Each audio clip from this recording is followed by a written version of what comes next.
आप देख रहे हैं अल्फा डिफेंस हिंदी में आपका स्वागत है। आज के इस वीडियो में हम लोग बात करेंगे टैंक्स के लिए 130 मिलीमीटर की गन को लेकर। आज सुबह मेरी एक दोस्त के साथ बात हो रही थी जहां पर हम लोग 130 मिलीमीटर की यानी कि 130 मिलीमीटर की गन को लेकर बात कर रहे थे।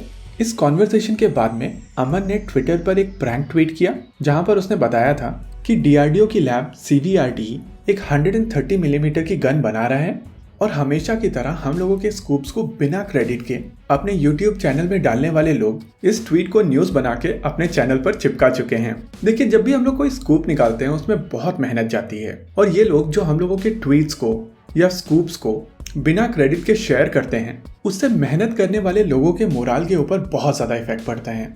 इमेजिन कीजिए आप किसी आर्टिकल पर 3-4 दिन से काम कर रहे हैं और जैसे ही आपने वो आर्टिकल पब्लिश किया वैसे ही कोई YouTube चैनल उसको टेक्स्ट टू स्पीच सॉफ्टवेयर में डालकर एक वीडियो बनाकर पब्लिश कर देता है, तो प्रैक्टिकली आपके 4 दिन की मेहनत इन भाई साहब ने कुछ व्यूज के चलते बर्बाद कर दी।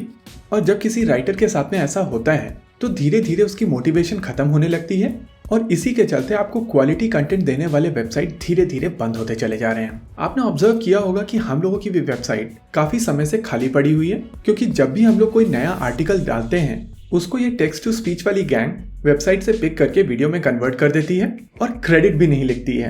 एनीवेज, यहाँ पर हम लोग एक चीज क्लियर कर देते हैं कि CVRDE 130 मिलीमीटर की गन नहीं बना रहा है और ये जो भी बज़ क्रिएट हुई है वो केवल अमन के प्रैंक ट्वीट की वजह से हुई थी, जिसको बाद में टेक्स्ट टू स्पीच वाली गैंग ने एम्पलीफाई किया था। एनीवेज, आप समझने की कोशिश करते हैं कि क्या भारत को एक्चुअल में एक 130 मिलीमीटर की गन की आवश्यकता है।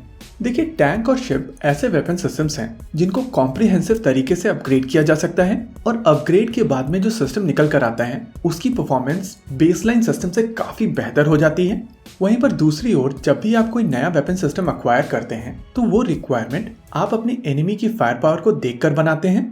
इस समय इंडिया के दोनों नेबर्स, चाहे चाइना हो या पाकिस्तान, उनके पास best available tank Chinese type 90 और टाइप 99 है और इन दोनों ही टैंक्स के खिलाफ T90 MS एक बेहतर ऑप्शन है।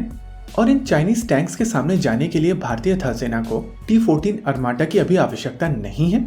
वहीं पर अगर FMBT की बात की जाए तो आने वाले समय में ये टैंक्स भारतीय थल सेना के T72 और T90 टैंक्स को रिप्लेस करने के काम आएंगे। लेकिन अक्रॉस द ग्लोब इस पॉइंट ऑफ टाइम पर हर एक कंट्री टैंक्स को लेकर श्योर नहीं है और इसी वजह से कंट्रीज अलग अलग तरीके के एक्सपेरिमेंट्स कर रही हैं, जिसमें से हाइन मेटल का 130 मिलीमीटर का गन एक ऐसा ही एक्सपेरिमेंट है। वहीं पर गन का कैलिबर इंक्रीज करना एक स्ट्रेट फॉरवर्ड चीज नहीं है, जहां 130 मिलीमीटर की गन केवल 8% कैलिबर को इंक्रीज करके 50% ज्यादा एनर्जी प्रोवाइड कर सकती है।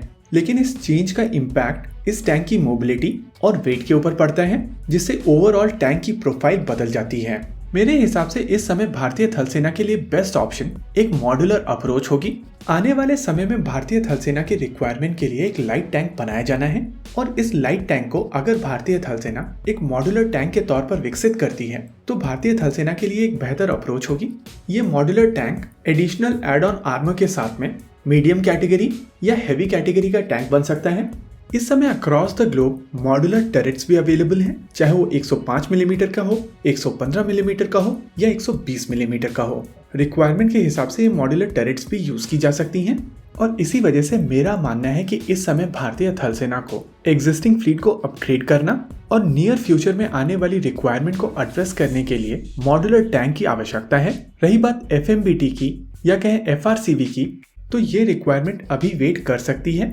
इसी के साथ आज के इस वीडियो में रखते हैं केवल इतना ही। वीडियो को अंत तक देखने के लिए धन्यवाद। देखते रहिए अल्फा डिफेंस। जय हिंद।